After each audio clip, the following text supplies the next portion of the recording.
Okay, जी, over to the host then. जी sir, thank you very much for your time. जी ma'am, अब share कर लें स्क्रीन। ओके,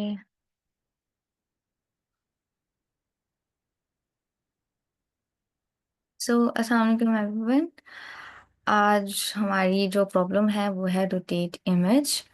सो हमारे पास यहाँ स्टेटमेंट, जो प्रॉब्लम स्टेटमेंट है उसमें हमें बताया हुआ है यू आर गिवन एन अरे sorry matrix n to n, which means हमें एक स्क्वायर मैट्रिक्स दी गई है विच इज ट्रू डी, और जो कि यहाँ आपको इमेज में नजर भी आ रही होगी।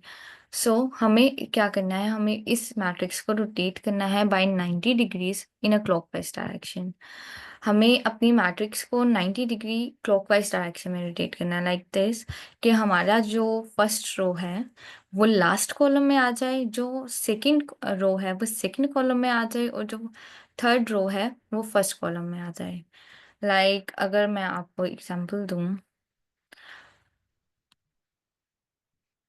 हमारे पास एक मैट्रिक्स है 1 2।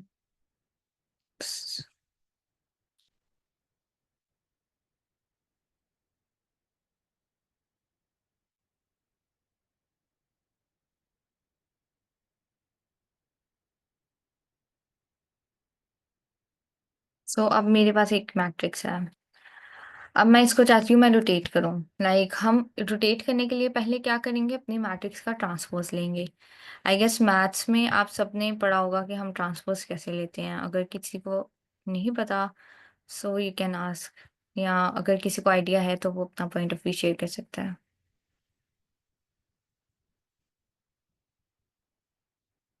Okay sir, Ibtisam.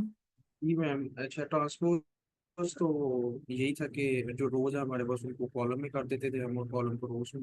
जी राइट। एग्जैक्टली, हम रोज को कॉलम में चेंज कर देंगे और कॉलम को रोज में कर देंगे। लाइक हमारे पास 1 2 3 ये हमारी एक रो है, मैं इसको कॉलम कर दूंगी।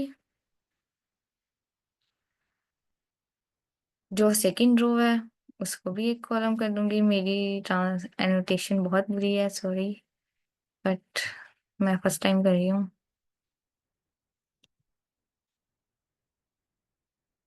ओके, सो 7 8 9 को भी मैं, I don't know why this, 7 8 और 9।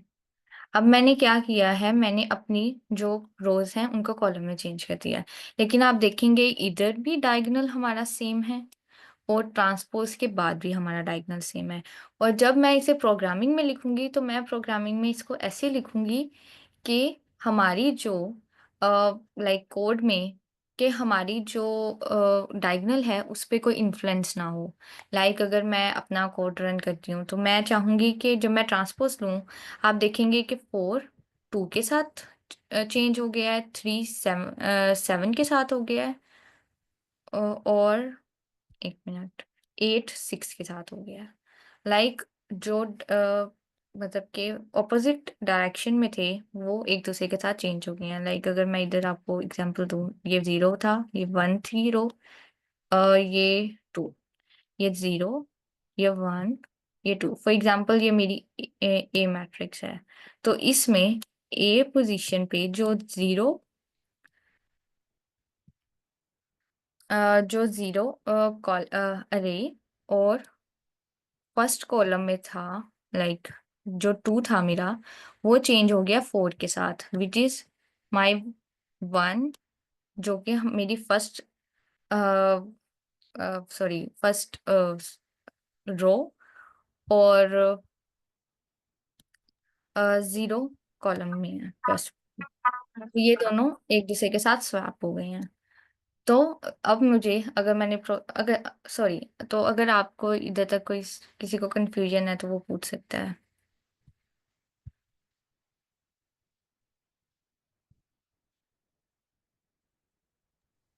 क्लियर है। ओके, तो ये हमारा चेंज हो जाएगा। फिर एंड पे जब मैं इनको स्वैप कर दूंगी तो उसके बाद मैं अपनी मैट्रिक्स का रिवर्स ले लूंगी, तो इससे हमारा जो मेरी अरे होगी, जो मेरी मैट्रिक्स होगी, वो रोटेट हो जाएगी 90 डिग्री पे। अगर मैं कोड की बात करूँ तो कोड में मैं पहले क्या करूँगी, जो मेरी रो की लेंथ है उसको मैं lane of matrix which is मेरी जो रो की लेंथ है उसको मैं एक वेरिएबल के अंदर स्टोर कर लूँगी which is n।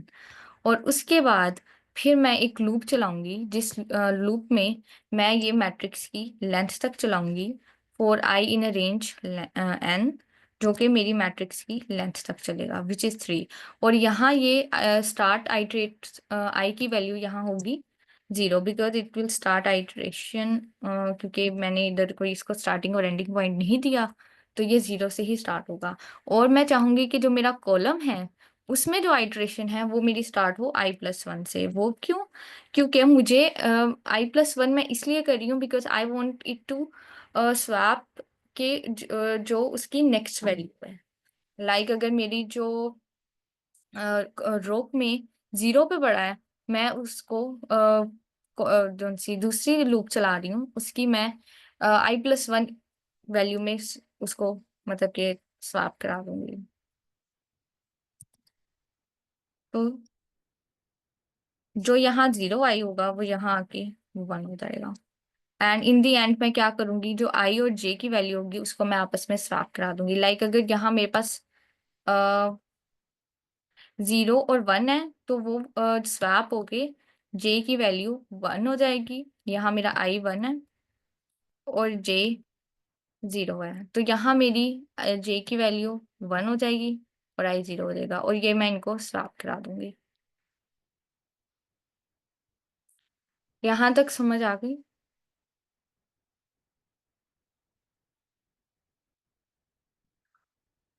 Okay, so जी ma'am, at the clear end, है यहाँ तक। मैं पूरी अपनी जो रो की मैट्रिक मतलब कि मैट्रिक्स में जितनी भी रोज होंगी उन पे लूप चला के मैं उनको रिवर्स कर दूंगी।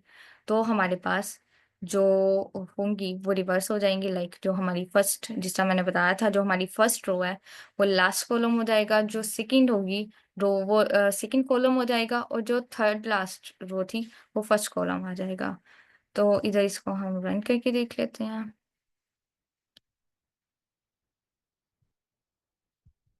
तो हमारी केसेस एक्सेप्ट हो गए हैं, आई थिंक मैं सबमिट कर देती हूँ।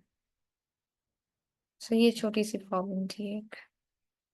आई होप सो सबको क्लियर होगी। अगर किसी का कोई क्वेश्चन है या कोई कंफ्यूजन है तो आप पूछ सकते हैं।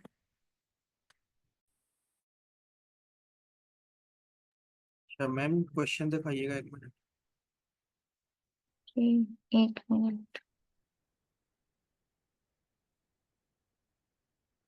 ये सब। अच्छा, हमने मतलब कि किस तरह इसको रिवर्स किया, मतलब कि कॉलम को रो में किया या रो को कॉलम में, इधर ये क्वेश्चन में क्या डिमांड वैसे। सर इसमें सिर्फ इसको हमने रोटेट करना था, इसमें कॉलम या उसकी डिमांड नहीं थी। अच्छा रोटेट। तो तो हमने अब कॉलम नहीं ना लिए, हमने सिर्फ रो लिया है, तो हमने उसी को रिवर्स करते रहे हैं। अब शायद मैं इधर क्वेश्चन से इस तरह समझ नहीं सका शायद, मैं कहीं और फोकस था मेरा। अच्छा, मतलब किस ऑर्डर में उसको रिवर्स कर रहे हैं, पूरा मैट्रिक्स उठा के उसको घुमा रहे हैं, या कोई एक रो को घुमा रहे हैं फिर दूसरी को फिर तीसरी को या एक कॉलम को, ये मुझे जरा क्लियर नहीं। तो हम बेसिकली रो को कर रहे हैं। लाइक हमने पहले उसका ट्रांसपोज लिया, ट्रांसपोज में हमने क्या किया, जिस तरह रोज को कॉलम में चेंज कर देते हैं, हमने इनकी ठीक है। वैल्यूज आपस में स्वैप कर दी। स्वैप करने के बाद जिस तरह हमने कोशिश करनी है कि जो हमारा डायगोनल है वो सेम रहे। और डायगोनल क्यों सेम होगा, अगर फॉर एग्जांपल मैं स्वैप भी करती हूँ, लाइक अगर मेरे पास 0 0 आई की 1 की पोजीशन इस टाइम ए पे, आई की भी 0 सॉरी वैल्यू 0 है, और जी की भी, अगर मैं इसे स्वैप भी करती हूँ तो वो उसमें कोई फर्क नहीं आएगा, वो सेम रहेगा। 5 का भी वही केस है, 9 का भी। लेकिन जो 0 1 होगा उसको मैं जे की वैल्यू 1 0 के साथ स्वैप कर दूंगी। जो 3 विच इज 0 2 है उसको मैं स्वैप कर दूंगी 2 0 के साथ, जो कि मेरे पास 7 है।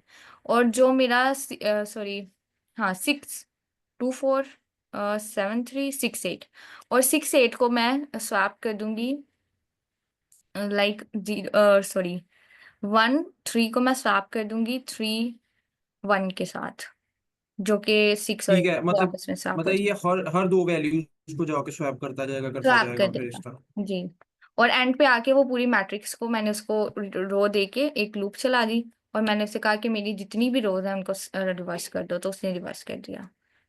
लाइक मेरे पास स्वैप होके आंसर ये आया था ना 147258 और 369 एंड पे उसने आके इनको ये देखें ये रो है ना, आपको ये कंफ्यूजन थी ना कि इसने किस तरह किया है, यस उसने इनको रिवर्स कर दिया।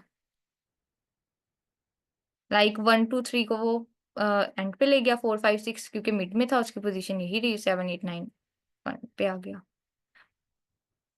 ठीक है ठीक है, कुछ ओके क्लियर है। अगर किसी और को क्वेश्चन है तो पूछ लो।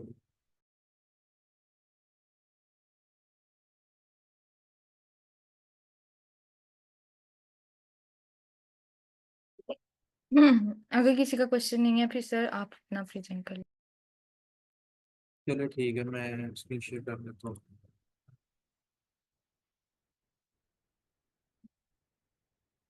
अच्छा कंफर्म कीजिएगा स्क्रीन मेरी विजिबल है और वो आवाज़ मेरी है ठीक, आवाज़ ठीक है मेरी आ रही कि नहीं? जी सर आपकी आवाज़ ठीक है। अच्छा ठीक है। अच्छा अब क्वेश्चन है हमारे पास 54 स्पिरल मैट्रिक्स। अच्छा उससे क्या कहा हुआ है, given N N M cross N matrix return all the elements of the matrix in a spiral order. अच्छा स्पिरल ऑर्डर अब क्या होता है कि उस तरह का मैट्रिक्स जिसमें ना वो हमारा जो वैल्यूज है ना वो क्लॉकवाइज मूव कर रही होती है। फॉर एग्जांपल वो किस तरह मूव करती हैं, सबसे पहले लेफ्ट से राइट तक जाती हैं, फिर टॉप टू बॉटम आती हैं, फिर राइट टू लेफ्ट जाती हैं, फिर दोबारा बॉटम टू टॉप जाती हैं। एंड ये प्रोसेस चलता जाता है जितना बड़ा मैट्रिक्स होगा। लाइक फॉर एग्जांपल अगर हमारे पास 6 बाई 6 का मैट्रिक्स है तो उसमें क्या होगा कि जब एक दफ़ा ये एक पूरा लूप चल जाएगा क्लॉकवाइज में हमारा, तो फिर क्या होगा दूसरी दफ़ा अंदर एलिमेंट्स दोबारा पड़े होंगे, तो वो फिर दोबारा लेफ्ट टू राइट, फिर टॉप टू बॉटम, फिर राइट टू लेफ्ट, और फिर बॉटम टू टॉप। ऐसे चलता जाएगा जब तक उसको आखिरी वैल्यू नहीं मिलती और एंड में आके वो रुक जाएगा। अच्छा पिक्चर हम देखें, क्वेश्चन के ऊपर उन्होंने दिया हुआ कि स्पिरल मैट्रिक्स किस तरह का होता है। अच्छा ये उन्होंने मैट्रिक्स दिया 3 बाई 3 का, अब वो बता भी रहे हैं कि किस ऑर्डर में हमारी वैल्यूज चल रही हैं, 1 से 2, 2 से 3, 3 से 6, 6 से 9, 9 से 8, 7 4 5। मतलब कि लेफ्ट टू राइट चल रही है, फिर टॉप टू बॉटम, फिर right to left, and then bottom to top, और फिर दोबारा ये जब जो ये स्टेप ले रहा है ये दोबारा से आएगा फिर। अब ये 3 बाई 3 का मैट्रिक्स है इसलिए इसे लास्ट वैल्यू 5 मिल रही है। अगर बड़ा मैट्रिक्स होगा तो वो फिर चलता जाएगा जब तक उसे लास्ट वैल्यू नहीं मिलती। अच्छा वो कहना क्या चाह रहा है कि ये स्पिरल ऑर्डर में आपने ना मुझे ये मैट्रिक्स की वैल्यूज जो है ना आउटपुट टर्मिनल में शो करानी है। स्पिरल मैट्रिक्स में किस तरह, ये मेरे पास मैट्रिक्स है तो जैसे जैसे वैल्यूज चल रही हैं 1 2 3 6 9, ऐसे जैसे जैसे एरोज चल रही हैं क्लॉकवाइज में, इसी तरह मैंने वैल्यूज आउटपुट टर्मिनल में शो करा देंगे। तो ये वो हमसे डिमांड कर रहा है, एक मैट्रिक्स मैंने दिया हुआ था मुझे स्पिरल ऑर्डर में, मुझे टर्मिनल में शो करवा। अच्छा क्वेश्चन किसी को क्लियर ना हो तो वो पूछ लें मुझसे।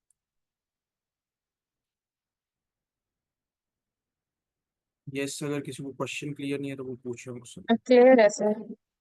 क्वेश्चन अच्छा ठीक है, तो वो भी फिलहाल रिमूव कर देता हूँ। अच्छा तो अब हम इसके ऊपर वो समझते हैं कि इसको किस तरह सॉल्व करेंगे। तो मैं चलता हूँ दूसरी स्क्रीन पर।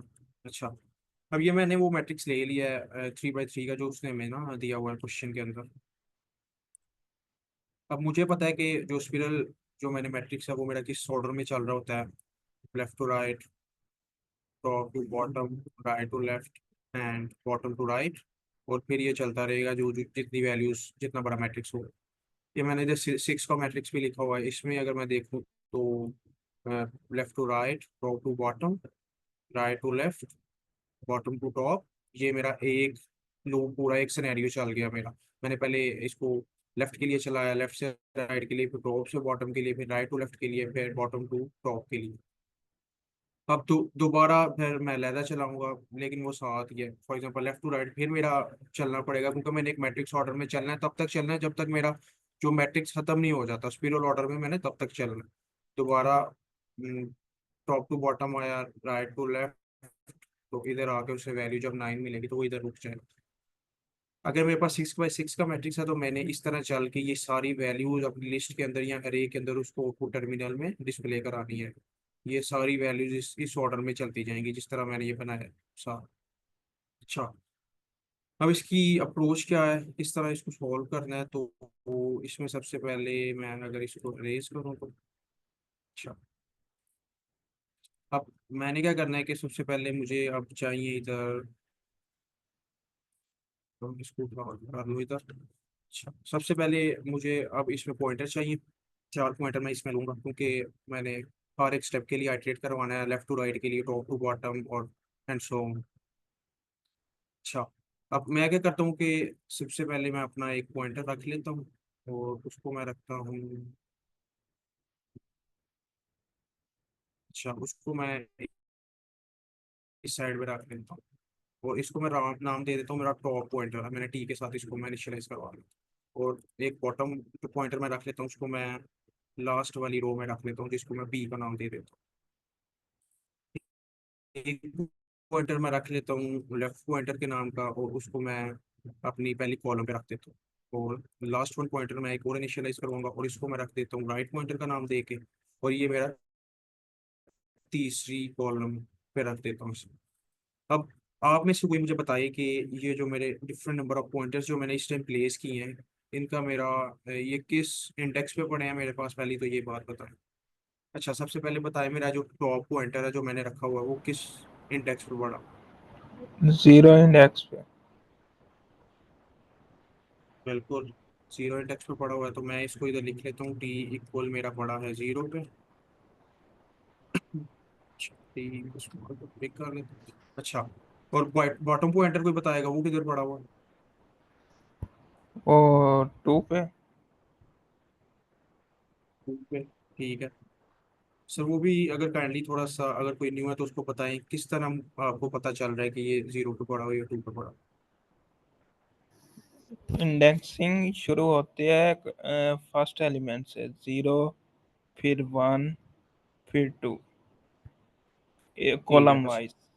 बिल्कुल फिर इसी तरह ऐसे। रो वाइज भी 0, 1 और 2। अच्छा अच्छा, जो मैं सर की बात से समझूं, सर कहना चाह रहे हैं कि अब ये मेरा 0 इंडेक्स है, मैं इसको इसको ज्यूम कर रहा हूँ ये लाइन को, लेकिन मैं साइड पे तरह लिख, ये मेरा 1 है, ये मेरा 2, ये मेरा 0 है, ये मेरा 1 है और ये मेरा 2। क्या मैं सही लिख रहा हूँ सर। जी सर। Yes sir. अच्छा, अब मुझे पता चल रहा है कि मैट्रिक्स में जब मैं इंडेक्स लिखता हूँ तो 0 1 2 मैंने रो के लिए लिख लिया और 0 1 2 मैंने कॉलम के लिए लिख लिया, क्योंकि ये मेरा 3 बाई 3 का मैट्रिक्स है। तो अब अगर मैं, अब मुझे पता चल गया मेरा टॉप है 0 इंडेक्स पे और मेरा बॉटम है 2 इंडेक्स पे, एंड मेरा लेफ्ट जो पॉइंटर है वो मैंने रखा हुआ है 0 पे, क्योंकि मुझे पता है 0 इंडेक्स पे पड़ा हुआ है। मेरा जो राइट पॉइंटर है वो मैंने रखा हुआ है 2 के ऊपर।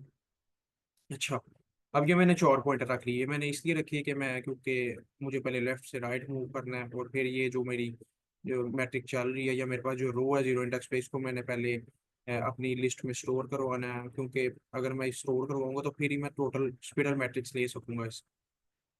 अच्छा, अब मुझे करना है सबसे पहले लेफ्ट टू राइट मूव। अगर मैं थोड़ी सी मैट्रिक करूँ, मुझे सबसे पहले करना है लेफ्ट टू राइट मूव। तो जब मैं लेफ्ट से राइट मूव करूंगा तो मेरे पास वैल्यू आ जाएंगी 1 2 3।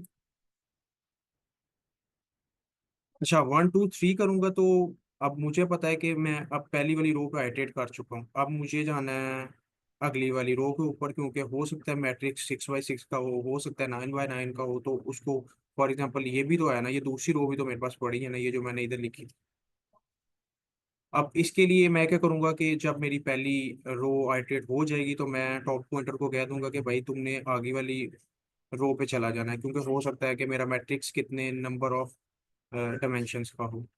तो मैंने अब इधर टॉप पॉइंटर को कह दिया कि तुम क्या करो कि 0 से चले जाओ 1 के ऊपर। अब मेरा टॉप पॉइंटर, अच्छा मैं आगे लिख लेता हूँ एरो के साथ, आगे किसी को सबको पता होगा ये किस तरह चल रहा है, पहले क्या था और अब क्या। अच्छा, 0 पे था तो मैंने इसको 1 पे कर दिया। अब अगर मैं इधर से भी उठाऊं तो मैंने 0 से पकड़ के इसको 1 पे ले आया टॉप पॉइंटर को, और मेरी अभी तक ये जो पहली रो है ये मेरे पास आ गई है। अब ये मैंने प्रोग्राम में इसको क्या करना है, मैं अरे या लिस्ट बनाऊंगा और उसके अंदर मैं जो है ना इसको अपेंड कर दूंगा। अच्छा, ये पहली चीज मेरे पास हो गई। अब मैंने पहली रो कर ली, अब मैंने आगे चलना है क्योंकि स्पिरल में फॉर्म में चलना है मैंने। तो अब मेरे पास स्टेप आया है टॉप टू बॉटम का, क्योंकि मैंने अब 369 जो मेरी थर्ड कॉलम है इसको मैंने अपनी अरे के अंदर स्टोर करा। अच्छा, तो इसके लिए मैंने क्या कहा था कि मुझे चलना है टॉप टू बॉटम। तो टॉप टू बॉटम जब मैं चलूंगा तो मुझे मिल जाएगा 369। अच्छा, अब 369 मैंने चला लिया। अब अगली दफा आपको क्या लगता है कौन सा पॉइंटर मूव ऑन करेगा? कोई बताना चाहे इधर?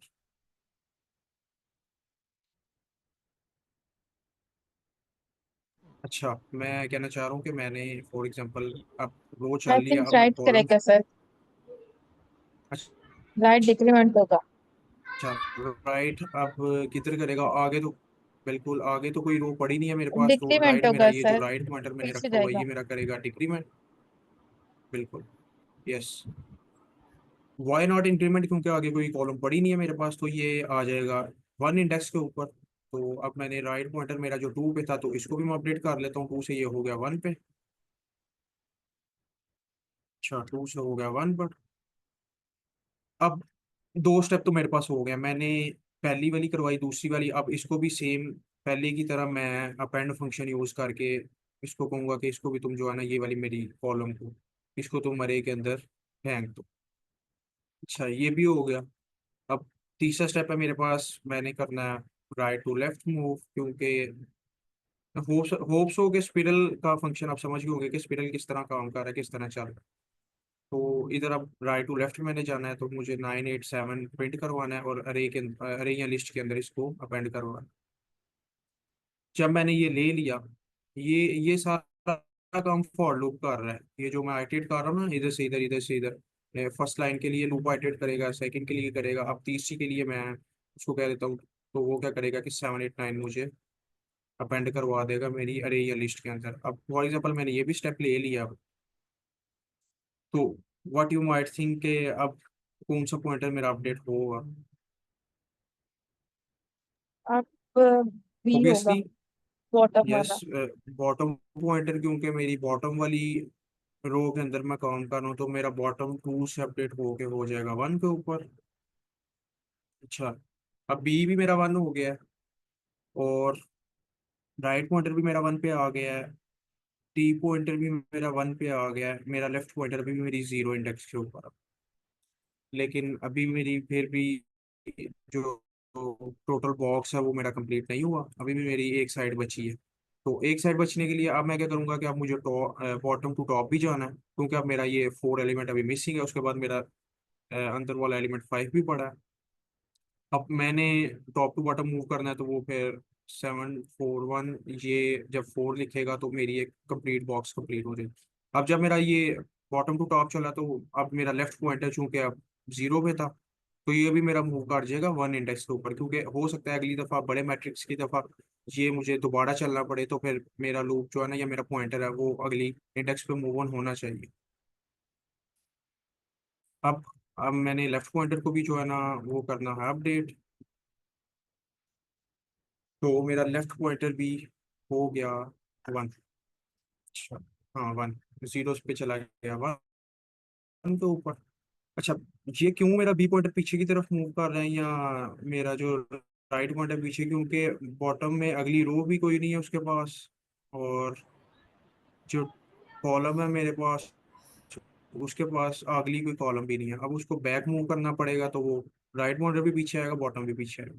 अगर मैं इसको उठा के दोनों को इकट्ठे कर दूं, तो अब मेरा बॉटम और टॉप पॉइंटर भी सेम इंडेक्स पे पड़े हैं और मेरा लेफ्ट और राइट पॉइंटर भी सेम इंडेक्स पे पड़े हैं। और अब मुझे पता है कि अब मुझे ज़रूरत कोई नहीं है अपने पॉइंटर को क्रॉस आउट करवाने की, क्योंकि जो डाटा मैंने लेना था वो तो मैंने ले लिया है। अब मैं अगर इसको क्रॉस आउट करवा दूंगा दोनों पॉइंटर को, तो वो बॉटम दोबारा ऊपर चला जाएगा, टॉप वाला नीचे आ जाएगा, वो दोबारा वही काम करता रहेगा और मुझे एरर दे देगा। अब मैंने इधर कंडीशन लगानी है कि जब मेरा टॉप जो पॉइंटर है वो छोटा हो, बॉटम से या इक्वल हो, तब तक तुमने चलना है। जब ये दोनों इक्वल हो जाए तो उसके बाद तुम्हारा कोई काम नहीं है चलने का, क्योंकि इसका मतलब कि मैंने एक बॉक्स कंप्लीट कर लिया। और जब मैं चलूंगा इधर से इधर भी, तो फिर मेरा रह जाएगा सिर्फ 5। तो एंड पे दोबारा जब मैं लूप चलाऊंगा तो वो जब लेफ्ट से राइट चलने लगेगा तो उसको सिर्फ एक ही एलिमेंट मिलेगा 5, और वो इसको भी प्रिंट करवा देगा। जब हमने अच्छा, बॉटम को अभी तक टॉप के समझ साथ किसी जब को तक ना आई हो? इक्वल नहीं मैं होता, यहाँ तक समझ आइए, जब तक वो 4 के कराते होते, जब जी तक जी हमारा मैम, पूछो बॉटम जो पूछो। इक्वल नहीं हो जाएगा टॉप के, तब तक जो है हम अपेंड कराएंगे, ठीक है। और जैसे हमारा यस। टॉप और बॉटम इक्वल हो जाएगा, अगर तो बेसिक पॉइंट पे, तब फिर हम अच्छा, क्या ये करेंगे।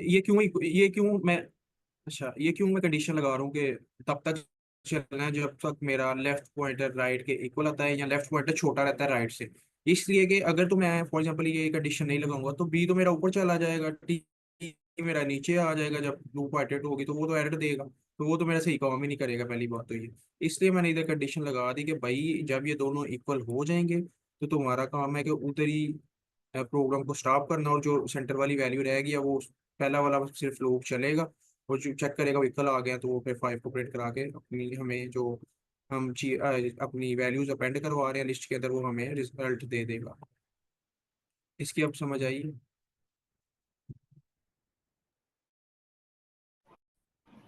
Yes ma'am, sir clear sir है? तो क्या पहले आप हमने, ये पहले हम जी सर। बॉटम को टॉप पॉइंटर के साथ हमने कर लिया, फिर बाद में लेफ्ट को राइट के कर दिया, ठीक है। जब लेफ्ट और राइट इक्वल हो जाएंगे तब वो हमें जी एंड पे रिटर्न डिजिट तो दे देगा।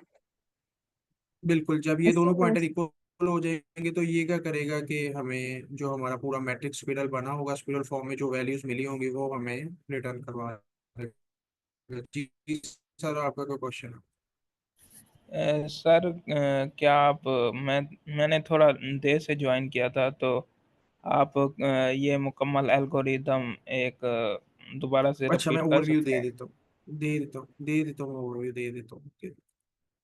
अच्छा सर, ये क्वेश्चन है हमारे पास, स्पिरल मैट्रिक्स 54 है। इसमें वो हमें कह रहा है कि, अच्छा ये फिर रिमूव कर लेता हूँ पहले मैं। अच्छा सर, उसने क्वेश्चन दिया हुआ है, तो फिर आप पहले रीड कर देना क्वेश्चन ताकि फिर मैं आपको समझाता हूँ इसका क्या कहना चाह रहा हूँ।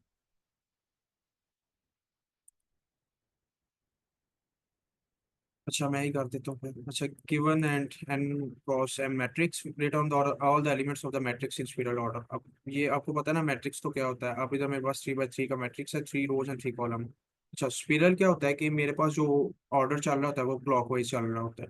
सबसे पहले मैंने मूव करना होता है स्पिरल में, लेफ्ट टू राइट जाना होता है, फिर टॉप टू बॉटम जाना होता है, फिर लेफ्ट टू राइट जाना होता है, फिर बॉटम टू टॉप, और एंड फिर अगेन लेफ्ट टू राइट। इस तरह मेरा total spiral matrix spiral work करता है। अब ये उन्होंने इधर एक आपको ओवरव्यू भी दिया हो कि किस तरह स्पिरल ऑर्डर चलता है। सबसे पहले 1 से 2 की तरफ जाता है, 2 से 3 की तरफ। मतलब हम तो यही समझिए ना आसान अल्फाज में कि ये लेफ्ट टू राइट जा रहा है पहली रो में। कॉलम के अंदर ये टॉप टू बॉटम जा रहा है, 3 to 6, 6 to 9, फिर दोबारा राइट टू लेफ्ट जा रहा है, 9 to 8, 8 to 7, दोबारा top to bottom, bottom to top, 4 7 4, और फिर दोबारा लेफ्ट टू राइट। अब ये मैट्रिक्स मेरे पास 3 बाई 3 का है। अगर सिक्स मेरे पास मैट्रिक्स आ जाए 6 बाई 6 का, तो फिर ये चीज़ें चलेंगी। अच्छा, मैं 6 बाई 6 का मैट्रिक्स दिखाता हूँ कि उसमें किस तरह चीज़ें वर्क करनी। अच्छा, ये मैं सेकेंड।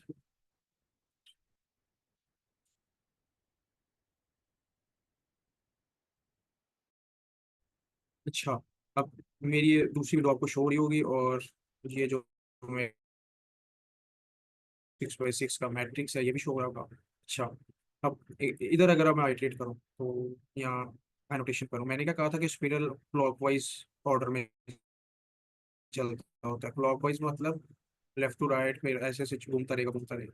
अब मुझे पता है कि स्पिरल में सबसे पहले मैं लेफ्ट टू राइट जाऊँगा, top top to bottom bottom आऊँगा, राइट टू लेफ्ट। सॉरी, हाँ, टॉप टू बॉटम आऊंगा, राइट टू लेफ्ट जाऊंगा, और फिर बॉटम टू टॉप जाऊंगा, जो टॉप टॉप वैल्यू मेरे पास 5 है। अब ये मैट्रिक्स मेरे लेफ्ट पास टू बड़ा है तो उसको दोबारा अंदर वाली वैल्यूज भी मूव ऑन करनी पड़ेगी। लेफ्ट टू राइट दोबारा जाएगा, टॉप टू बॉटम आएगा। अब एक उसके बाद फिर भी रो बच गई है तो वो फिर राइट टू लेफ्ट करेगा, और 9 पे आगे खत्म करते। अब समझे आप स्पिरल का फंक्शन जी क्या, सर। या क्या काम है स्पिरल। जी अच्छा, सर। ये है बस हमारे पास। और हमने जहाँ स्पिरल ऑर्डर में चल के ना, तो हमने अपनी जो वैल्यूज हमें मिल रही है ना स्पिरिट ऑर्डर में 1 2 3 4 5 6 1 2 1 ऐसे जो स्पिरिट ऑर्डर में चल रही हैं वो मैंने जाके आउटपुट में शो करा दे। अच्छा, जब ये मेरे पास इस 3 by 3 मैट्रिक्स में जब ये अच्छा 3 by 3 मैट्रिक्स में जब मेरे पास ये लास्ट वैल्यू रह जाएगी तो इसका मतलब कि जब ये बॉटम टू टॉप जाएगा तो इसका मतलब उसके पास एक बॉक्स कंप्लीट हो गया और एक कॉलम या एक रो अभी भी उसके पास बच गई है। तो फिर वो जो हमने कंडीशन लगाई होगी वो वर्क करेगी और ये जो हमें 5 वैल्यू है ये हमें मिल जाएगी। अब जब हमारी लेफ्ट राइट और टॉप बॉटम वैल्यूज इक्वल हो जाएंगी तो इसका मतलब है कि अब हमें पता चल गया है कि एटलीस्ट एक रो या एक कॉलम रिमेनिंग रह गई है, क्योंकि जब ये बॉक्स कंप्लीट हो गया तो इसका मतलब कि एक रो या एक कॉलम या एक रो रह गई है हमारे पास अभी भी। तो जब अगर क्रॉस कर गया तो वो इसका मतलब मैट्रिक्स पूरा हो गया, एक रो एक कॉलम रह गया, तो वो फिर लास्ट में 5 वैल्यू पुट करा दी। तो अब मैंने सर इधर रखे थे पॉइंटर। अच्छा, पॉइंटर पे दोबारा मैं करता हूँ आपके लिए। अच्छा, अब मैंने सर पॉइंटर लिए थे 4 पॉइंटर। अब पॉइंटर सबसे पहले मैंने टॉप पॉइंटर लिया था, इसको मैंने रख लिया था इस पोजीशन पे, बॉटम को रख लिया था इस पोजीशन पे, लेफ्ट को रख लिया था इस पोजीशन पे, राइट को रख लिया था इस पोजीशन पे। अब मुझे बताएं, आपको समझ लग रही है कि ये किस इंडेक्स पे है, और मुझे बताएं कि मेरा टॉप पॉइंटर किस इंडेक्स पे है। टॉप पॉइंटर 0 इंडेक्स पे है और लेफ्ट पॉइंटर भी 0 इंडेक्स पे है और राइट बिल्कुल पॉइंटर 2 इंडेक्स पे है और बॉटम पॉइंटर भी 2 इंडेक्स पे है। बिल्कुल 0 1 2 एंड 0 1 2, क्योंकि 3 by 3 का मैट्रिक्स है। तो मैंने नीचे जी। वैल्यूज लिख ली थी अपनी आसानी के लिए कि राइट पॉइंटर 2 पे है, लेफ्ट पॉइंटर 0 पे है। अच्छा, ये मैंने अपडेट की थी। मैंने कहा था लेफ्ट पॉइंटर भी 0 पे है, टॉप पॉइंटर मैंने कहा था पहले 0 पे ही है, बॉटम पॉइंटर भी मैंने कहा था 2 पे ही है। तो अब मुझे पता था कि मैंने मूव करना है सबसे पहले लेफ्ट टू राइट। तो लेफ्ट टू राइट जब मैंने मूव किया तो मेरे पास 1 2 3 वैल्यू आ गई, तो मैंने फॉर लूप चलाया हुआ था इसलिए मेरे पास 1 2 3 वैल्यू आ गई। और नीचे मैंने इसको कह दिया कि यार ये जो तुम लूप चला रहे हो जिसके ऊपर, जिस रो के ऊपर, तुम क्या करोगे, इसकी वैल्यूज मैंने एक नई अरे या लिस्ट बनाई हुई है, तुम उसमें अपेंड करिए। तो वो क्या करेगा कि 1 2 3 मुझे अपेंड करा देगा मेरी उस लिस्ट के अंदर।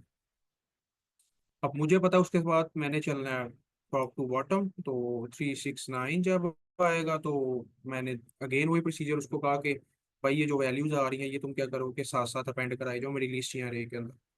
Same goes for right to left. तो 7 8 9 आएगा, 7 8 9 को भी अपेंड कराएगा, तो इसका मतलब अभी मेरा मैट्रिक्स कुछ बचा है तो अभी मैंने चलना है। अब जब मैं बॉटम टू टॉप गया तो मुझे 4 मिल गया। अच्छा, मैं पॉइंटर आपको थोड़ा सा समझाना भूल गया। अच्छा, सबसे पहले मैंने सर जब लेफ्ट टू राइट मूव किया तो मेरा जो टॉप पॉइंटर है, क्योंकि 0 से पीछे तो ये जा नहीं सकता, तो ये 0 से 1 चला जाएगा। इसकी समझ आई है, जब मैं 1 2 3 पहले लेफ्ट टू राइट चला हूँ तो मेरा टॉप पॉइंटर इंक्रीमेंट हो गया 0 से 1 पे। नहीं सर, ओके। इसकी समझ नहीं। अच्छा, अब अच्छा ये मेरा टॉप पॉइंटर है। अब जब मैं लेफ्ट टू राइट चलाऊं तो मेरा जो टॉप पॉइंटर मेरा 0 पे रो पे पड़ा हुआ है, तो मैंने उसको रो को कह दिया कि भाई तुम दूसरी पे चला जाओ। हो सकता है कि जब मैट्रिक्स 6 by 6 का आ गया, मैट्रिक 9 by 9 का आ गया, तो ये जो चीज़ है, ये वाली, ये जो रो है, ये जो मैंने लगाई हुई थी, ये अंदर वाली चीज़, ये दोबारा चलनी भी तो है ना। अब अगर मैं उसको 0 पे छोड़ दूं तो वो फिर अगली दफ़ा जब मैट्रिक्स बड़ा आएगा तो उसको तो पॉइंटर अगली पोजिशन पे मिलेगा ही नहीं। अब आइए इसकी समझ कि क्यों मैं इसको नेक्स्ट पे मूव ऑन कर रहा हूँ पॉइंटर को। Yes sir, yes sir I. अच्छा, हाँ होप सो। अब मैं लेफ्ट चला गया हूँ, राइट चला गया, टॉप टू बॉटम आ गया हूँ, राइट टू लेफ्ट आ गया हूँ, बॉटम टू टॉप चला गया हूँ, आ गया हूँ। अब ये जो दूसरी रो है ये भी तो मैंने कवर करनी है ना, ये भी तो मेरे स्पिरिट ऑर्डर में आ रही है ना, तो इसलिए अगर मैं पॉइंटर इधर ही छोड़ दूंगा तो वो तो दोबारा फिर चलेगा ही नहीं। अब मैंने पॉइंटर को मूव ऑन करवाना है इस पोजीशन पे, ये वाली पे, ताकि अगली जो लेफ्ट टू राइट आए तो वो उस पे चले। अब मैंने करवा दिया टी को इंक्रीमेंट, वो 0 से चला गया 1 पे। अब मैं चला top to bottom. Top to bottom चला तो वैल्यूज जब मैंने अपेंड करा दी तो मेरा राइट पॉइंटर पड़ा मेरी थर्ड कॉलम के ऊपर। अब ये आगे तो जा नहीं सकता क्योंकि आगे इसके पास कोई वैल्यू या कोई कॉलम है नहीं है। तो ये क्या करेगा कि मेरे 1 इंडेक्स पे चला जाएगा, डिक्रीमेंट हो के 2 से डिक्रीमेंट हो के 1 इंडेक्स पे आ जाएगा। ये क्यों, अब ये भी मैं समझाता हूँ। ये देखिए जब मैंने इधर से इधर मूव कर लिया तो अब ये भी चीज़ तो बची है ना मेरे पास, ये वाली कॉलम। जी समझ जी रहे हैं सर बात? जी जी जी। फिर हाँ यहाँ से ये टू भी से कॉलम तो बची है। ये हाँ अगर हाँ, हाँ अब मेरा पॉइंटर जब इधर था तो ये तो मैंने चला चला ली, अब मुझे चाहिए इधर पॉइंटर, तो अब ये वाली वैल्यूज मैंने करानी है तो मुझे पॉइंटर इस इंडेक्स पे चाहिए, तो इसलिए मैंने अपने राइट को डिक्रीमेंट करा के 1 पे छोड़ दिया। अब जब ये भी काम हो गया, लिस्ट में अपेंड हो गया, तो राइट टू लेफ्ट जब मैं आया तो अब राइट टू लेफ्ट जब मैंने वैल्यू सारी अपनी अरे में इंडेक्स पे, तो क्योंकि हो सकता है कि अगली दफा जैसे ये वाली चीज है ये मेरे पास बॉटम इंडेक्स पे है, तो जब मेरा बॉटम इधर पड़ा है तो अगली दफा हो सकता है मैट्रिक्स मेरे पास बड़ा है तो मुझे बॉटम अपना मूव ऑन कराना पड़ेगा, ताकि अगर अगली वैल्यूज मुझे मिले तो वो इस वैल्यूज पे चले। तो मैंने बॉटम को उठा के क्या कर दिया कि 1 इंडेक्स पे छोड़ दिया। अब आई इसकी समझ? Yes sir. ठीक है, अब मेरा टॉप और बॉटम दोनों हो गए 1 1 पे। अच्छा मैं इधर भी अपडेट कर लेता हूँ। बॉटम मेरा 1 पे हो गया, टॉप मेरा 1 पे हो गया, अब लेफ्ट मेरा अभी भी 0 पे है, राइट पॉइंटर भी मेरा 1 पे है। अच्छा अब जब मैंने इतना चल लिया तो अब मुझे पता है कि अब ये अभी मेरा बॉटम टू टॉप चलना रह गया अभी, क्योंकि अभी मेरा बॉक्स कंप्लीट नहीं हुआ। तो मैंने बॉटम टू टॉप चलाया तो ये मेरी 4 वैल्यू भी इसके बॉक्स के अंदर आ गई, तो अब मेरा जो लेफ्ट पॉइंटर है वो 1 पे था, तो अब वो मेरा इंक्रीमेंट हो के चला जाएगा अगले पॉइंटर के ऊपर। तो अगर इसको मैं साथ लिखूँ तो ये लेफ्ट पॉइंटर ऐसे दोनों राइट एक ही जगह पे आ जाएगा, और अब मेरा जो लेफ्ट पॉइंटर है वो इंक्रीमेंट होकर 1 आ जाएगा। अच्छा यहाँ तक सर समझ आई है क्या मैं करना चाह रहा हूँ, पॉइंटर किस तरह मूव कर रहे हैं, किस तरह पेंड वैल्यूज कर रहे हैं? Yes sir. ठीक है, अब जब मुझे बॉक्स मेरा हो जाएगा कंप्लीट तो अब मुझे पता है कि वो पॉइंटर मेरे दोनों आ गए इक्वल, तो इसका मतलब मेरे पास बॉक्स कंप्लीट है और मेरे पास अब रह गया एक रो या एक कॉलम। अब ये दोनों इक्वल हो गई हैं तो फिर क्रॉस आउट हो गए, वो क्या करेगा कि लास्ट वाली वैल्यू जो है ना मुझे वो भी रिटर्न कराएगा स्पिरल के अंदर, और ये टोटल वैल्यू जो मेरी 1 2 3 6 9 8 7 4 5 ये मुझे अरे के अंदर अपेंड करा देगा और मुझे रिजल्ट टर्मिनल में शो करा देगा। अब होप सो ये जो मैं चीज़ें करना चाह रहा हूँ ये समझ आ गया, कोड के तरीके इसको देखते हैं कि किस तरह करना है। अगर इधर किसी को क्वेश्चन है तो वो पूछे, ताकि मैं कोड में मूव करने से पहले मैं इधर समझा रहा हूँ। यस होप सो के क्लियर है कि क्या तो पूछ यहाँ रहे हैं तक किसी तो को? clear हाँ जी सर क्लियर है। ठीक है यहाँ तक क्लियर है, दैट्स ग्रेट। ठीक है जी, बस ये समझ आनी चाहिए थी, फिर ही कोड होना था और फिर ही आगे समझ आनी थी। अच्छा मैं कोड लिखता हूँ क्योंकि लिखा लिखाया फिर वो ज़रा समझ नहीं आएगी उस तरह, तो या फिर टाइम को देखते हुए देखते हैं लिखा जाएगा कि नहीं, या हो सकता है लिखा जाए तो फिर बाद में समझ आएगा। तो उससे क्या कहते हैं, आपकी क्या राय है कि मैं कोड लिखूं या फिर सर कॉपी आप पेस्ट ऐसा करके करें ना, समझाऊं? कॉपी पेस्ट कर लें और फिर आप 1 बाय 1 हर लाइन को डिस्क्राइब कर देंगे ये क्या करिए और ये क्या करिए, फिर अगर टाइम बचा तो फिर आप कोड पे एक एग्जांपल रन भी कर दीजिएगा चले ऐसे ठीक ही है, बता के। ठीक है, थैंक यू मैं करता हूँ। चलो अच्छा मैं कोड कॉपी पेस्ट कर लेता हूँ क्योंकि टाइम थोड़ा है तो फिर समझ आनी चाहिए। अच्छा मैं पहले से रन कर लेता हूँ। अच्छा ठीक है, अब मेरी अप्रोच क्या थी कि मैंने सबसे पहले, अब एक ये भी तो चीज़ है ना, हमारी कंडीशन हो सकती है कि हो सकता है कि कोई मैट्रिक्स ही ना हो हमारे पास, तो मैंने उसको सबसे पहले कंडीशन दे दी कि भाई अगर तुम्हें कोई मैट्रिक्स नहीं मिलता तो तुमने रिटर्न सिंपल करा देना खाली अरे या खाली लिस्ट। ये हमारा सेफ एंड पे नीचे को स्ट्रेट दिया हुआ है। अच्छा अब मैंने क्या कहा था कि तुमने चेक कराने हैं 4 पॉइंटर इनिशियलाइज, तो इधर एक पॉइंटर हो गया टॉप, एक पॉइंटर हो गया बॉटम। होप सो ये नजर आ रहा है जो मैं पिछली विंडो पे रफ वर्क में कर रहा था। ये मेरा हो गया लेफ्ट पॉइंटर, ये मेरा हो गया राइट पॉइंटर। अब मैंने उसको कहा टॉप पॉइंटर तुमने रखना है 0 के ऊपर और लेफ्ट पॉइंटर भी तुमने रखना है 0 के ऊपर। अगर हम देखें तो हमने क्या किया था कि टॉप को भी 0 पे रखा था और लेफ्ट पॉइंटर को भी 0 पे रखा था। समझ आ रही है ना इधर कोड में? टॉप भी मैंने 0 रखा, लेफ्ट भी मैंने 0 रखा, और राइट को मैंने क्या किया था कि राइट को मैंने कहा था कि तुम रहो सेकंड इंडेक्स पे, और बॉटम को भी मैंने सेकंड इंडेक्स पे रखा। तो इधर मैंने क्या कहा कि जो टोटल लेंथ है मेरी मैट्रिक्स की -1 उसको कर दो, क्योंकि 3 है तो वो फिर 2 तक चलेगा। तो अब मेरा जो लेफ्ट पॉइंटर है वो आ गया इस पोजीशन पे, ये वाली पे, सॉरी राइट पॉइंटर इस पोजीशन पे आ गया और बॉटम मेरा इस पोजीशन पे आ गया।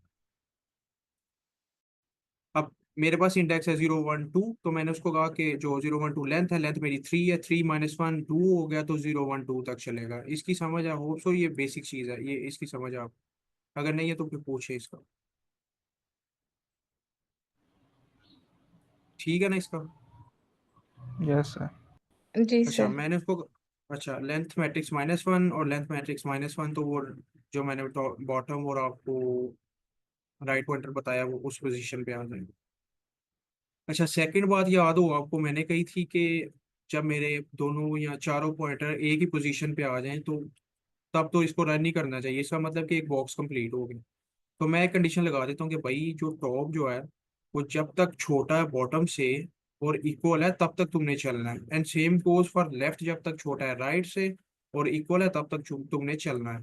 फॉर एग्जाम्पल मैं उसको कह रहा हूँ कि ये जो राइट पॉइंटर है ये जब तक राइट, लेफ्ट पॉइंटर है ये जब तक राइट से छोटा है तब तक तुमने चलना है, या ये जो राइट है और ये जो लेफ्ट है अगर ये दोनों इक्वल हैं तो तब तक तूने बस चलना है। उसके बाद अगर ये दोनों इक्वल हो गए तो तब एक आइट्रेशन करनी है, उसके बाद तुम जब आओगे तो तुमने आइट्रेशन नहीं करनी, और जो मैंने वाइल लूप मेरा मुकम्मल करके जो मैंने रिजल्ट जो रिटर्न कराना है वो तुमने करा देना। अब ये स्टेटमेंट ये कह रही है।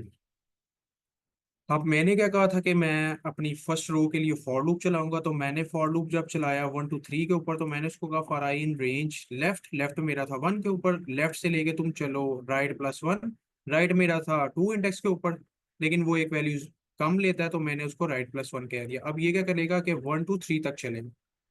अब ये मैंने फॉर लूप इधर से इधर तक चला लिया, तो मैंने आगे क्या कह दिया कि जो मेरी रिजल्ट नाम की मैंने एक अरे या लिस्ट इनिशियलाइज करवाई है, तुम क्या करो इसके अंदर ये वैल्यूज अपेंड कर दो। कौन सी वैल्यूज? जो जो तुम चल रही हो, जो फॉर लूप चल रहा है 1 2 3 के ऊपर, वो मैट्रिक्स की जो वैल्यूज हैं वो तुम अपेंड करा दो इस रिजल्ट के अंदर। तो इस रिजल्ट के अंदर फिलहाल आ जाएगा 1 2 3। और ये करने के बाद तुम क्या करोगे, जो मेरा टॉप पॉइंटर है जो मैंने पीछे रफ वर्क में आपको समझाया है, ये लेफ्ट टू राइट चलने के बाद तुम क्या करो, टॉप पॉइंटर को इंक्रीमेंट कर दो, क्योंकि जब अगली दफा बड़ा मैट्रिक्स कोई पीछे टेस्ट केस में मिलेगा तो वो फिर अगली रो को देखे। तो ये मैंने टॉप को +1 कर दिया। अब ये स्टेप की समझ आई? अगर नहीं आई तो फिर पूछे ताकि फिर मैं इसको समझा के दोबारा रन करूँ। यस सर समझ आइए, अपेंड कर रहे हैं जो भी यस मिल रहा है। Yes yes. अच्छा अब जूं के मेरा लेफ्ट टू राइट चल गया है, पहली रो मुझे मिल गई है और मैंने अपने रिजल्ट नाम के अरे के अंदर उसको स्टोर करवा भी लिया है, तो अब दूसरा फॉर लूप मेरा चलेगा जो कि मैंने लगाया है इस थर्ड कॉलम के अंदर। अब मैंने उसको क्या कहा कि यार ये फॉर इन रेंज तुम चलो टॉप से लेके बॉटम +1, टॉप से लेके बॉटम +1 तक चलो, क्योंकि रेंज फंक्शन के अंदर एक वैल्यू कम लेता है, तो मैंने बॉटम +1 उसको लगाया। और जब उसको 3 6 9 मिलेगी तो वो क्या करेगा कि रिजल्ट डॉट अपेंड इसको जो 3 6 9 वैल्यू है 6 9, इसको क्या करेगा कि इस रिजल्ट के अंदर स्टोर करवा देगा। और ये करने के बाद मैंने उसको क्या कहा कि जब तुम टॉप से बॉटम चल जाओ तो तुम्हारे पास राइट पॉइंटर होगा इस पोजीशन पे, ये वाली पे, तो तुमने क्या करना है कि उसको डिक्रीमेंट करवा के नेक्स्ट पोजीशन पे करना है, क्योंकि हो सकता है मैट्रिक्स डिफरेंट हो सकते हैं। तो वो मेरा राइट पॉइंटर आ गया इस पे। तो अब मेरी जो 1 2 3 6 9 वैल्यू है वो है मेरी इस रिजल्ट लिस्ट के अंदर,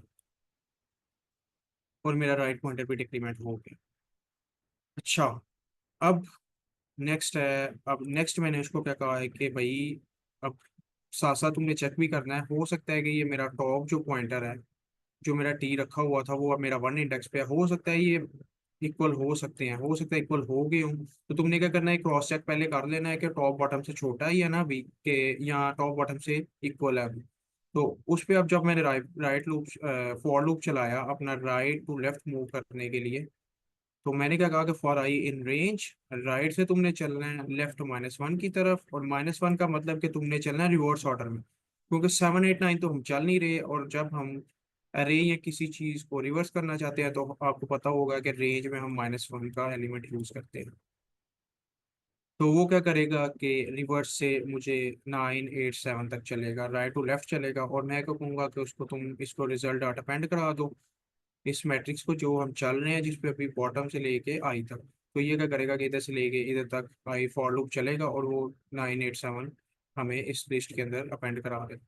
और इस करने के बाद मैंने उसको कहा था कि बॉटम को भी तुमने करना है -1, क्योंकि बॉटम था इस इंडेक्स के ऊपर 7 के साथ। तो 7 के आगे कोई वैल्यू कोई या कोई रो नहीं है, तो मैंने उसको कहा कि पीछे की तरफ डिक्रीमेंट कर।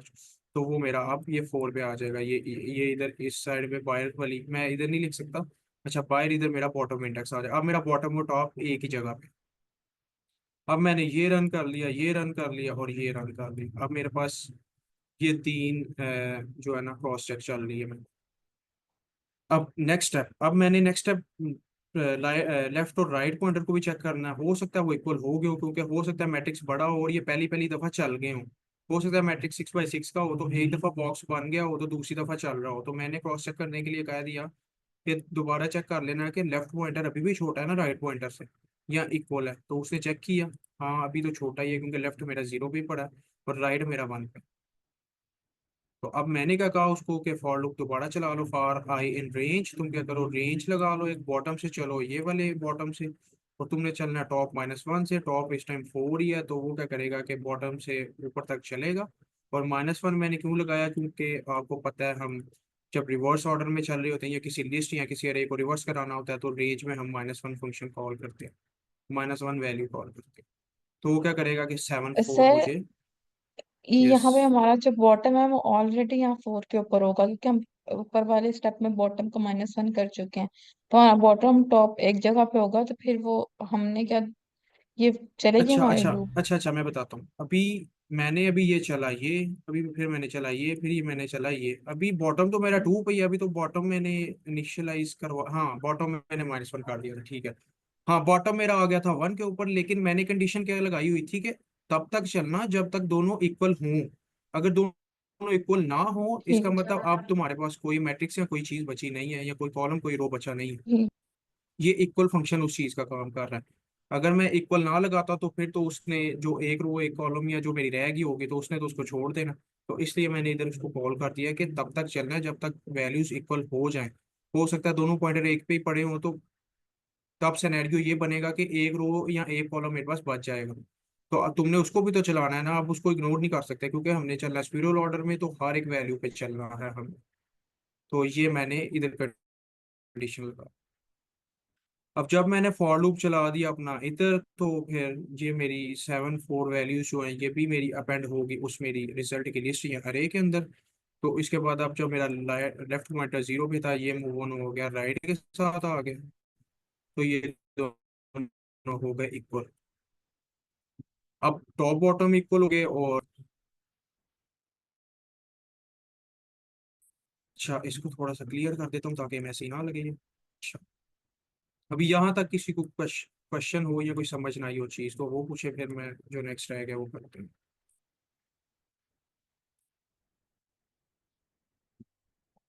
ठीक है, कोई नहीं बोल रहा तो इसका मतलब ये समझ आ गई है या बिल्कुल नहीं आई। अच्छा, अब सर आ दोबारा गई जब ऊपर समझ। जाएगा। अच्छा ठीक है, अब दोबारा जब ऊपर जाएगा तो अब टॉप और बॉटम दोनों इक्वल है और लेफ्ट और राइट दोनों इक्वल है, तो फिर मेरी जो अंदर वाली वैल्यू है ये रह गई है। तो मैंने इसको कहना है कि लेफ्ट से राइट +1 तक चलो। तो अब मेरे पास वैल्यू रह गई है एक ही, तो लेफ्ट पॉइंटर भी इधर है राइट भी इधर है। तो ये है कि +1 मैंने इसलिए लगाया है कि ये एक वैल्यू लेता है कम। तो 5 को मैंने प्रिंट कराना है, तो रिजल्ट डॉट अपेंड जो वैल्यू 5 रह जाएगी वो भी मैं रिजल्ट की लिस्ट के अंदर छोड़ूंगा। और मेरा क्या हो जाएगा प्रोग्राम कंप्लीट। और जब ये चीज़ चल जाएगी तो टॉप +1 नहीं होगा, तो ये मेरा रिजल्ट करा देगा मुझे आउटपुट टर्मिनल में शो। Yes, hope so. अब इसकी समझ लगी हो किस तरह चीज़ें काम कर रही हैं, किस तरह नहीं। अब हो सकता है कि किसी किसी को मतलब कि उस तरह की समझ ना आई हो, तो उसके लिए आपने क्या करना है कि किसी भी डिबगर पे चला जाना। तो स्टेप बाय स्टेप चीज़ें देखनी है कि एक स्टेप पे क्या चेक कर रहा है, टॉप बॉटम इक्वल हुआ है, छोटा है बड़ा है क्या चल रहा है।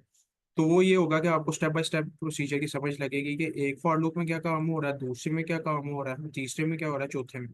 और एंड पे रिजल्ट के अंदर अब मेरे पास आ जाएगा 1 2 3 6 9 8 7 4 5। तो ये मुझे रिजल्ट शो करा देगा। अच्छा, सबमिट कर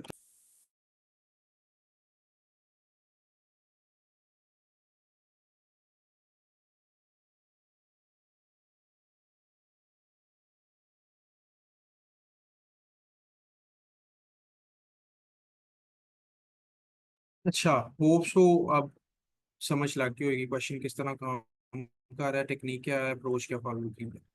तो ये एक्सेप्ट भी हो गया है। अभी अगर किसी का कोई क्वेश्चन या किसी पॉइंट पे समझ नहीं आई तो वो पूछ लें, हमारे पास कुछ मिनट्स हैं अभी।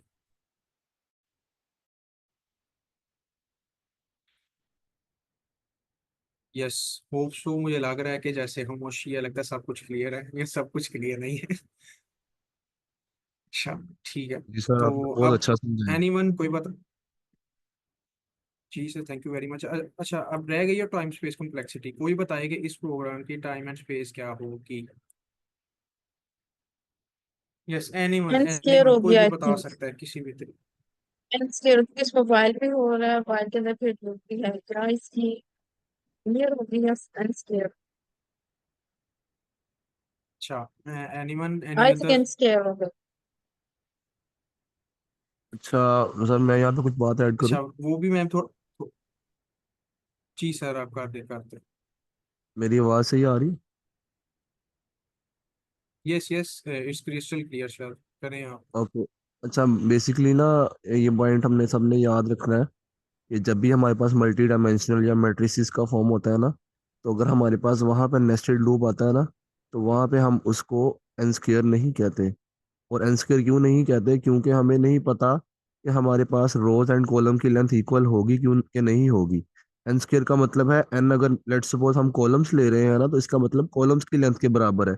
और लेट्स सपोज कॉलम्स की लेंथ 3 है और अगर रोज की लेंथ 5 होती, तो इसका मतलब एन स्क्वायर, और वो हमारे पास वो जो लॉजिक है वो गलत हो जाती। ठीक है, इसलिए हम उस केस में कहते हैं इसकी टाइम कॉम्प्लेक्सिटी होगी एम क्रॉस एन। एम से मुराद रोज एंड एन से मुराद कॉलम्स। ठीक है, इस तरह से इसको हम मैट्रिसेस की फॉर्म में बताते हैं। क्यों एम क्रॉस एन होगी? क्योंकि हम हर एलिमेंट को विजिट करते जा रहे हैं। हम पूरे मैट्रिक्स के हर एलिमेंट को विजिट करेंगे जिसकी लेंथ क्या है, एम क्रॉस एन है, इसलिए इसकी टाइम कॉम्प्लेक्सिटी होगी एम क्रॉस एन। अब स्पेस कोई बताए? यस यस मैम, ये पॉइंट क्लियर हुआ है, ये बताना चाह रहा था मैं आपको। हाँ जी सर, हो गया। स्पेस पे वो स्पेस पहले। सर इसकी हाँ, इसकी टाइम कॉम्प्लेक्सिटी होगी ओ एम लीनियर क्रॉस होगी। एन। स्पेस इसी क्योंकि हम एरे ले रहे हैं यस ना, यस तो यस। इसलिए लीनियर होगी। नो मैम, लीनियर नहीं होगी।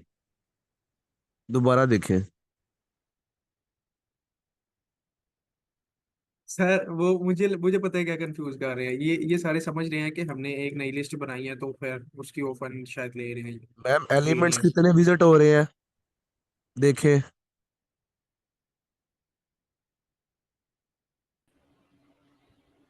अभी हमने बात की है टाइम कॉम्प्लेक्सिटी के केस में कितने एलिमेंट्स विजिट हो रहे हैं? इन 9। Number of elements. 9। और 9 को भी हमने क्या कहा टाइम कॉम्प्लेक्सिटी में, कि वो क्या है हमारे पास? कॉलम्स और रोज हैं। एम क्रॉस एन है, राइट? यस। ठीक है इसका सर। मतलब हम m cross n elements visit कर रहे हैं, इसलिए स्पेस कॉम्प्लेक्सिटी इसकी एम क्रॉस एन होगी। क्यों? क्योंकि हम एम क्रॉस एन एलिमेंट्स ले रहे हैं मैट्रिक्स से और उसको उस लिस्ट के अंदर स्टोर करवा रहे हैं। पॉइंट समझ आया?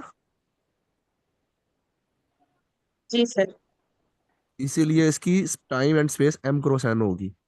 लीनियर नहीं कहेंगे क्योंकि लीनियर में सिर्फ एन होगा।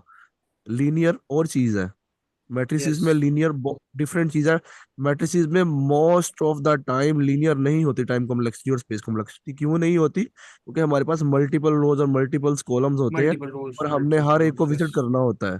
तो उसके लिए हमारे पास विजिट करने के लिए नेस्टेड लूप हमेशा होता है। क्योंकि जो आउटर लूप होता है ना, पहला लूप जो हम बाहर वाला लूप होता है वो चलता है रोज के लिए, और जो अंदर वाला होता है वो चलता है कॉलम्स के लिए।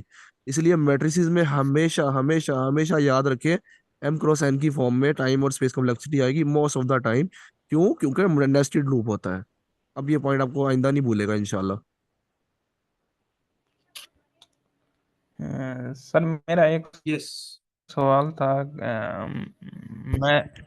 मैं बिगनर हूँ तो मुझे ये नहीं पता कि स्पेस कम्प्लेक्सिटी और टाइम कम्प्लेक्सिटी एक्चुअल में है क्या। तो सर, आप पहले 3 लेक्चर्स यस सर। देखें। हमारी यस यूट्यूब की प्लेलिस्ट है 2 PM DSA jump start for beginners की। ठीक है, या आप सेशंस की रिकॉर्डिंग हमारे पास स्लैक चैनल में जाएं, वहाँ पे शीट पिन है, वहाँ पे लेक्चर्स देखें। पहले 3 लेक्चर्स देखें, आपको टाइम और स्पेस कॉम्प्लेक्सिटी ऐसी समझ आएगी कि आपको दोबारा पूछने की जरूरत नहीं पड़ेगी। हमने उस पे 3 लेक्चर लगाए हैं, कोई भी नहीं लगाता हाई कोर्ट पे। मोस्ट ऑफ द टाइम इसको इग्नोर किया जाता है, क्यों? क्योंकि टाइम थोड़ा होता है हमारे पास और हमने टॉपिक्स ज्यादा होते हैं, लेकिन हमने टाइम एंड स्पेस को डिटेल में कवर किया है। तो आप वो लेक्चर्स देखें पहले 3 जाके, तो आपको time and space crystal clear हो जाएगा।